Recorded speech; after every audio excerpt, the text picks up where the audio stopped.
Natural da Ilha do Pico, residente lá também, um homem da escrita e um homem da vida e da ilha. Um homem que sabe muito mais para além das palavras, que conta aquilo que sabe e que tenta preservar o que de melhor se fez e faz na Ilha Montanha. O José Carlos Costa é o nosso convidado desta manhã e é com ele que vamos ficar agora à conversa. José Carlos, não há muitas palavras para introduzir um homem com a tua dinâmica. A tua escrita perpassa várias fases da vida picarota. E a sensação que dá é que tu te colocaste também em TED nos teus livros e deixaste neles o teu mundo de afetos e o teu mundo de verdades, mas deixaste também as verdades e as histórias da tua gente. Conta-nos como tu gostas, como é que foi esta experiência de escrever, quando é que começou e como é que tu te sentes nessa escrita?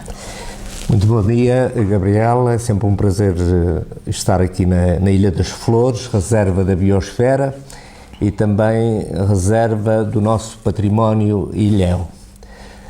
Respondendo concretamente à tua pergunta, devo dizer que comecei a escrever com o intuito de publicar livros há uma dúzia de anos atrás e correspondendo a um desafio de entidades da minha terra que deram essa missão de eu pôr na escrita e perpetuar de algum modo a vida e as vivências da minha gente.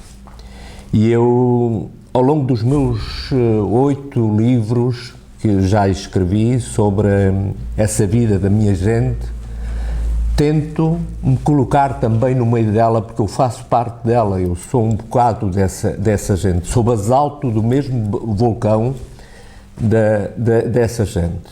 E de maneira que perpetuar isso e passar o testemunho às gerações vindouras, eu acho que é uma obrigação de todos nós que vivemos neste mundo e nesta sociedade com características muito próprias, mas que nós temos essa missão e essa obrigação de passar o testemunho. E é desempenhando esta missão, que sou um homem de compromissos, que eu faço por não esquecer, por gravar na memória daqueles que vêm tudo quanto foi difícil viver nestas ilhas e, sobretudo, sobreviver nestas ilhas, quando os barcos não passavam. E nós, ilhéus, tínhamos que sobreviver com aquilo que a terra dava e a terra, às vezes, não produzia aquilo que nós precisávamos. E, fruto dessa necessidade, quantos dos nossos ilhéus tiveram que emigrar? Quantos deles tiveram que fugir para a França, para o Brasil, para a América, para o Canadá? Vivemos com esta saudade e há dias atrás estivemos num local muito próprio onde se constrói a viola da terra e vimos todo o simbolismo dos dois corações, do coração que parte e do coração que fica. E é essa ponte que a minha amiga Gabriela gosta muito de referir, que eu quero estabelecer. A ponte entre aqueles que partem e aqueles que ficam. A ponte entre aqueles que viveram e aqueles que hão de viver nesta terra que é de maravilha e que nós estimamos e amamos. É sobretudo esse meu intuito de escrever e de preservar com os dons e com os talentos que Deus me deu, que eu gosto de transmitir e de levar às pessoas, porque sou um homem que procura as pessoas. E esta história do milhafre é uma história que aparece por 2 vezes em livros teus. Tem a ver com o quê, esta preocupação? Tem a ver com a vertente ambiental e ecológica também, porque sou ligado ao escotismo e, como a Gabriela muito bem sabe, o escotismo foi um movimento de preservação do ambiente e ecológico que tem mais de 100 anos, embora na minha terra não tenha tanta idade. E eu, ao escrever sobre o milhafre, foi de uma história engraçadíssima. A minha filha tem o curso de geóloga, estava no seu estágio de geologia e tinha que fazer trabalho de campo. Tinha a carta de condução, mas não tinha muita segurança na condução. E eu fui motorista. E de maneira que, enquanto ela fazia os seus trabalhos de campo, eu fui escrevendo, aproveitando o tempo. Porque nós temos que aproveitar o nosso tempo. Porque senão, daqui a, sem nos apercebermos, o tempo passa e nós não fizemos aquilo que tínhamos sonhado e gostamos de concretizar. Foi aproveitando esse tempo, foi pensando que podia também aproveitar os artefactos antigos que, a nível familiar, construí um pequeno museu, onde tem lá alfaias, aquilo que era relacionado com a vida da minha gente, e de maneira que foi a partir daí que escrevi o Milhafre do Arrife. Passado algum tempo, vi que não estava concluído o voo do Milhafre, e então era preciso dar vida à filha, e continuei a escrever sobre capítulos da vida da minha gente. O nascer em casa, os cursos de corte e costura, as noites de ensaio da Tuna e da Filarmónica e do grupo folclórico, era preciso preservar isso. E então liguei as pontas todas e escrevi o Milhafre do Arrife e a filha do Milhafre. O Milhafre é uma ave simbólica, está relacionada com a nossa natureza e se calhar muita gente diz que nós devíamos, no lugar de sermos Açores, devíamos ser Milhafres. Portanto, isso é uma história que nos levaria com certeza mais longe, mas o Milhafre, a natureza, nós sermos basalto, porque nos meus 2 primeiros livros o título também está relacionado com o basalto. A luz vem do basalto e a viagem do basalto. E de maneira que a luz, a viagem do basalto, nós somos lava e temos que ter consciência disso. Tu achas que também o Pico é uma ilha especial e é uma ilha particular a nível de paisagem? Tu achas que o Pico também marcou esta tua personalidade, que é simultaneamente muito forte e muito arrojada, ao mesmo tempo de uma sensibilidade que quase nos leva ao pranto? Achas que isso tem a ver com as características físicas da tua ilha? Eu acho, e mais, desta parte tenho a certeza, que isso molda o nascer no Pico, como eu fui nado, junto ao cabeço das casas da Candelária, marca as pessoas. E eu fui, diria mesmo, carimbado com esse selo de ter nascido no meio das pedras, ter brincado no meio das pedras, ter andado à cabeça da minha mãe dentro de um cesto redondo a ir para as vinhas. E há coisas que eu ainda hoje, envolvidos meio século, 50 anos, ao passar pelos cantos da minha vinha, ainda quando passo por lá, sinto o cheiro à linguiça e eu inhame dentro da sertã, minha mãe aquecia lá num canto das paredes, e de maneira que todas aquelas pedras por onde eu passo hoje, os muros, os abrigos, os traveses e os maroços, dizem muito, trazem-me cheiro e gosto, e é isso que me marca, eu penso que marca a generalidade dos picoenses. Os picoenses não são acomodados.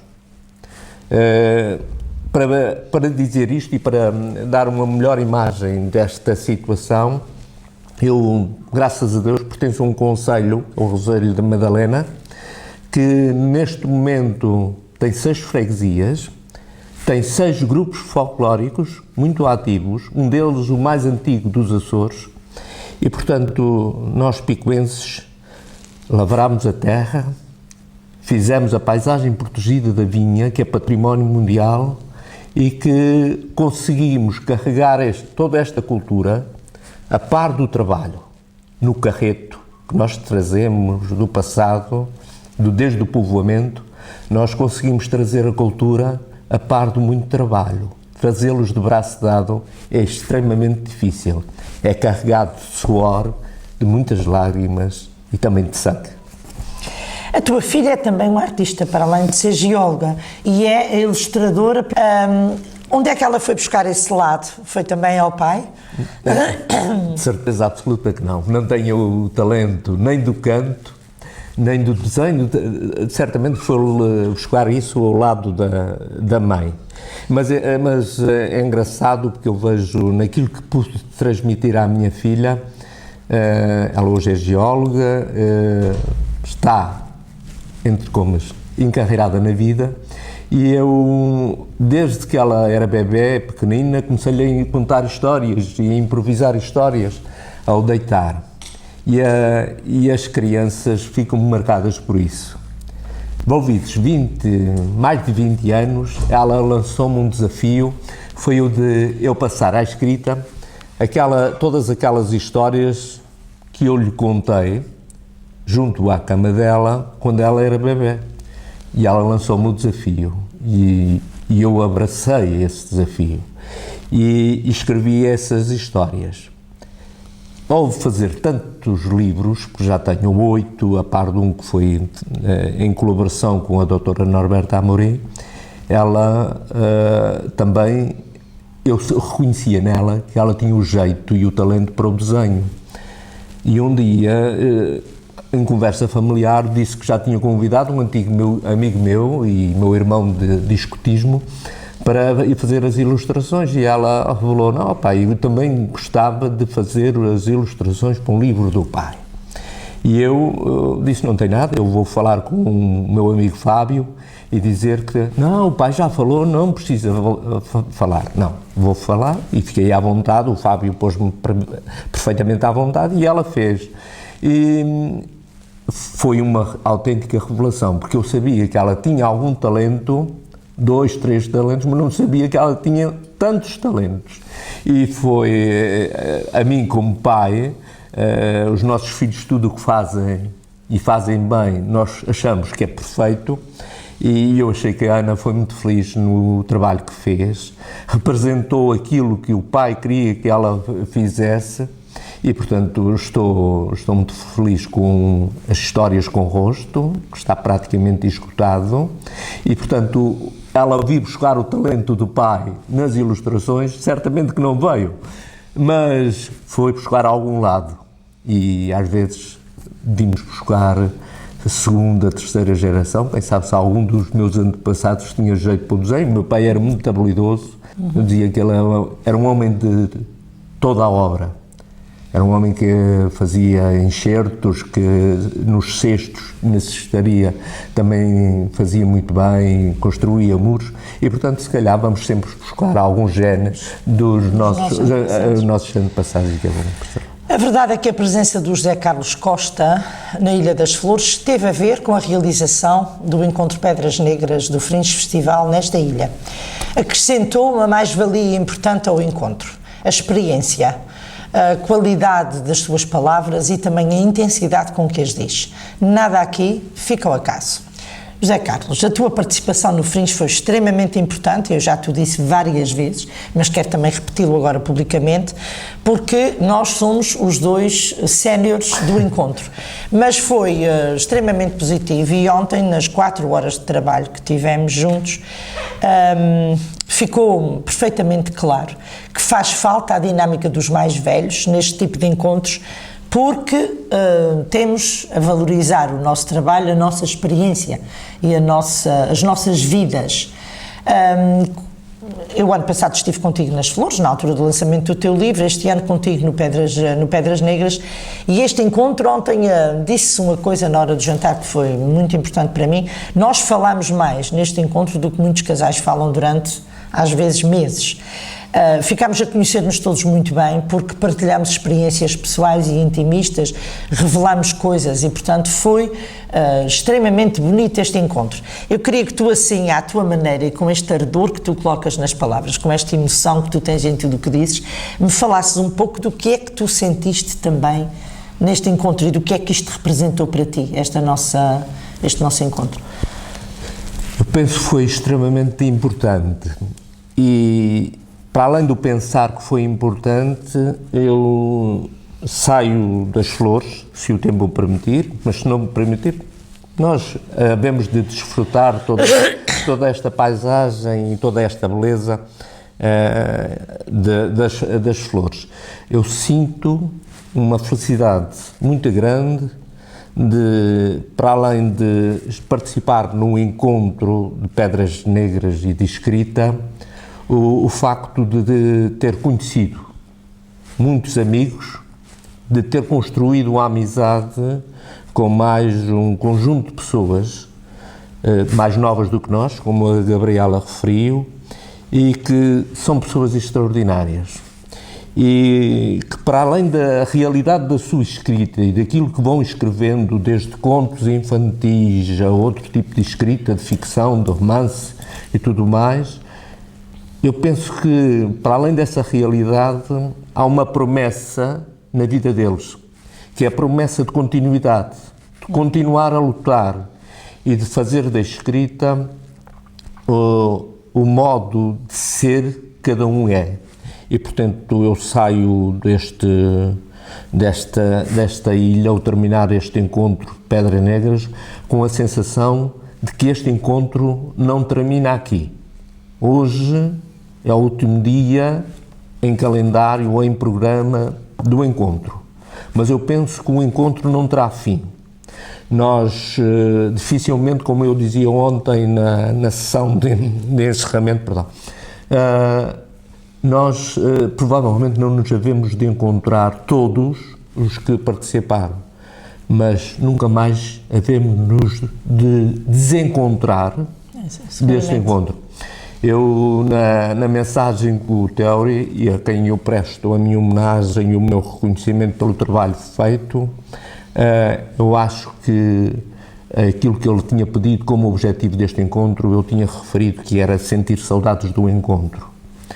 E eu hoje já começo a sentir essa saudade e é sinal de que para o próximo ano, noutro espaço, noutra ilha, noutro imaginário, com outro fascínio, porque nós devemos estar sempre fascinados por aquilo que é nosso, havemos nos encontrar certamente com outros amigos e construir outra amizade. E penso que assim valerá a pena nós sermos escritores, nós sermos ilhéus, nós sermos açorianos. Muito obrigada. Enfim, a conversa com o José Carlos podia sempre prolongar-se por muito tempo, por muitos dias, por muitos tempos e por muitos temas também. Por hoje vamos ter que ficar por aqui, porque estamos também no final deste Pedras Negras, como o José Carlos diz, e muito bem, não termina hoje, não termina na Ilha das Flores. Para o ano temos Águas Vivas. Será o tema, o mote do próximo encontro, que naturalmente será na Ilha do Pico e para o qual estão convidados todos aqueles que amam a escrita, que gostam de escrever e que se queiram mais uma vez filiar nesta imensa sociedade de gente que gosta de fazer das palavras uma forma de comunicação. José Carlos, muito obrigada por teres estado com Costa Ocidental, muito obrigada pelo prazer que me deste de te entrevistar e de estar contigo lado a lado e muito obrigada por esta afirmação de amizade que cresceu muito ao longo destes dias e que fará com que, de facto, nunca mais nos divorciemos uns dos outros e ficamos à espera do próximo encontro. Ok, eu é que agradeço à Gabriela, aqui ao nosso amigo Zé Serpa, ao acolhimento que a Ilha das Flores sempre dá e sempre presta a quem visita a Ilha das Flores, e no Pico estaremos de braços abertos à vossa espera, à espera de quantos queiram se juntar a nós. Muito obrigada. Bom, boa noite a todos.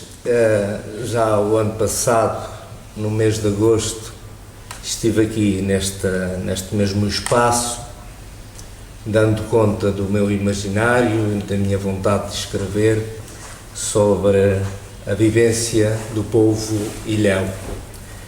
Comecei a escrever correspondendo a um desafio do Presidente da Câmara Municipal do meu concelho, a quando dos 200 anos da construção da Igreja Paroquial da minha freguesia. Foi uma missão, foi o cumprir de uma missão. Depois, mais tarde, porque faltava escrever mais alguma coisa sobre a minha terra, voltei a escrever, já tendo um pouco de ficção nesses livros, porque abordei o tema da imigração, da ausência e da fugida para a França, que também era um tipo de imigração para fugir da guerra do ultramar.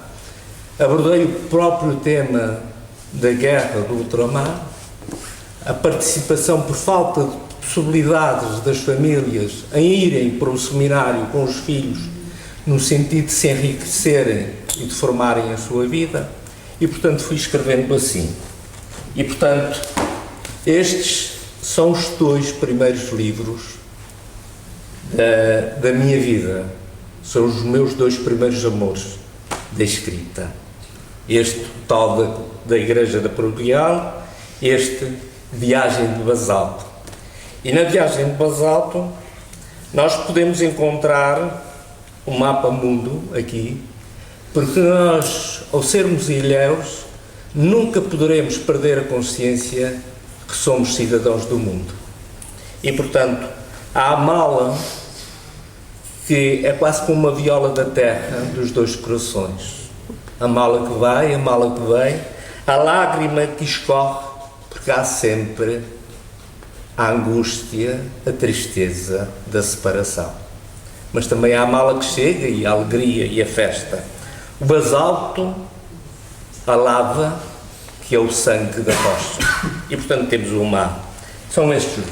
Tenho 8 livros publicados e um em colaboração com a doutora Norberta Amorim, que me deu um gosto de falar das famílias da minha terra. Depois escrevi sobre a vida, as vivências dos anos 60 das ilhas. Voltei a abordar as festas, a imigração, o casamento, a caça à baleia, a pesca, a vida do dia-a-dia daqueles que não tinham voz e que eu senti necessidade de lhes dar voz. Não sou eu que estou lá, mas é parte de mim que está lá nesse livro, que é o Milhafo do Arrife, que tive o prazer do ano passado de lançar aqui neste espaço. E que, falando com um amigo meu, Florentino, perguntei-lhe: quantos livros é que devo levar para um lançamento aí nas Flores? Me tragas mais de 20. Eu trouxe comigo 45 e faltaram livros. Já está a fazer assim, não? Não, vamos. A gente tem aqui um código. Depois desses anos 60, das vivências, e comecei a escrever porque fui constituído motorista da minha filha, que estava tirando um estágio de geologia, que ela não tinha segurança na condução, e eu fui motorista, e enquanto ela estava a fazer o trabalho de geóloga, eu comecei a escrever. E também está relacionado com uma adega que se chama A Rodilha, que é espaço de museu, e que tem lá muitos artefactos das vivências do povo do Pico e um pouco, porque é comum a muitas das outras ilhas. Eu, tal como ontem em Santa Cruz fiz este convite, volto a renová-lo neste bonito concelho das Lajes das Flores, e uma vez que vão ao Pico, não se esqueçam de contatar e ir à minha adega à Rodilha, adega familiar tipo museu. Dos anos 70 tenho este, que também tem um glossário, tem ilustrações a carvão, e que tive o prazer de ser a minha própria filha a fazer as ilustrações a carvão. Fala no nascer em casa, na inspeção militar, na consulta médica, nos cursos de corte e costura que se davam pelas freguesias, nos ensaios de música. São 22 capítulos, não vos maço mais. E, portanto, deixei este aperitivo para, se quiserem comprar, está aqui. Entrando no campo da minha colega e amiga, é assim, este surge de uma forma interessante. Sou escoteiro e também temos aqui escoteiros, e eu, dando voz a esse imaginário do escotismo, quando os meus filhos eram pequenos, a minha filha pedia-me sempre para contar uma história ao deitar. E eu contava todos os dias uma história diferente. Imaginava, tinha essa capacidade, que Deus me deu, esse dom, de inventar sempre uma história. Passados 22, 23 anos, não é que essa minha filha um dia me faz este desafio. Pai, lembra-se daquelas histórias que me contava quando eu era miúda, para eu adormecer? Disse, Ana, já passados 20 e tal anos, não vai ser fácil. E tu lembras-te? Lembro-me de algumas passagens. Isso não tem nada. Mãos à obra. Como homem do pico, como homem destas ilhas, arregacei as mangas e numa semana em que fui afetado por uma gripe, fui para o computador e numa semana escrevo 19 histórias para crianças, transmitindo valores relacionados com o nosso meio ambiente ilhéu e que me deu um gozo enorme de escrever. Não me reconhecia com este jeito de escrever para crianças. No dia da apresentação, na Madalena do Pico, integrado nas festas de Santa Maria Madalena, a apresentadora, que era uma senhora da área, e revela que este livro que não era só para crianças. E eu, o que é que vem aí agora? Esse livro é transversal a todas as gerações. Porque os pais, ao lerem o livro, vão recordar os seus tempos de criança, vão reconhecer os valores e princípios que se defendem nele e o meio ambiente que é tão rico nas nossas 9 ilhas dos Açores.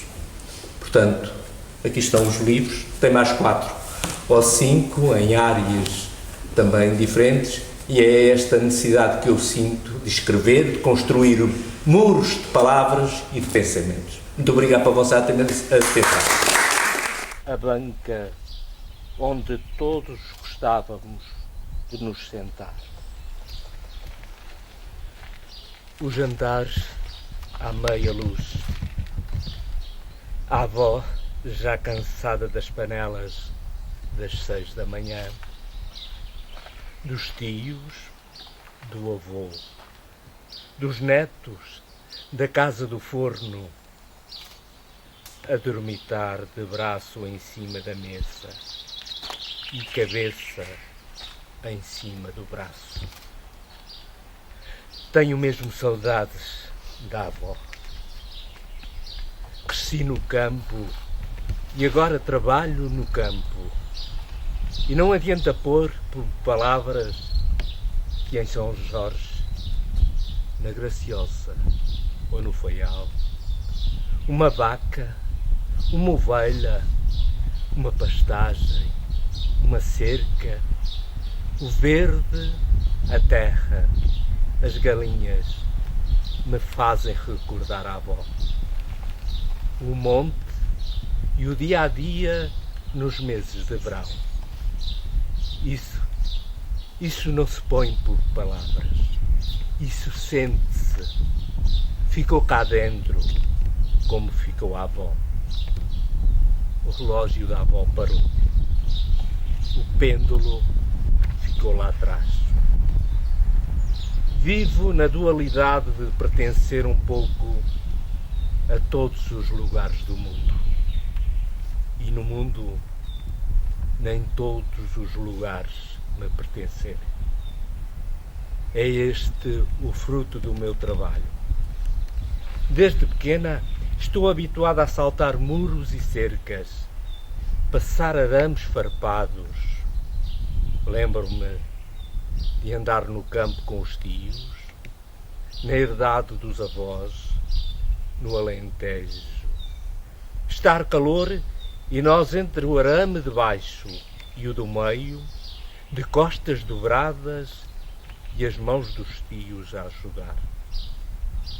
Nunca pensei nesse tempo, que 25 anos mais tarde faria disso o meu modo de viver, ou de sobreviver, que seria esse o meu trabalho ou parte dele.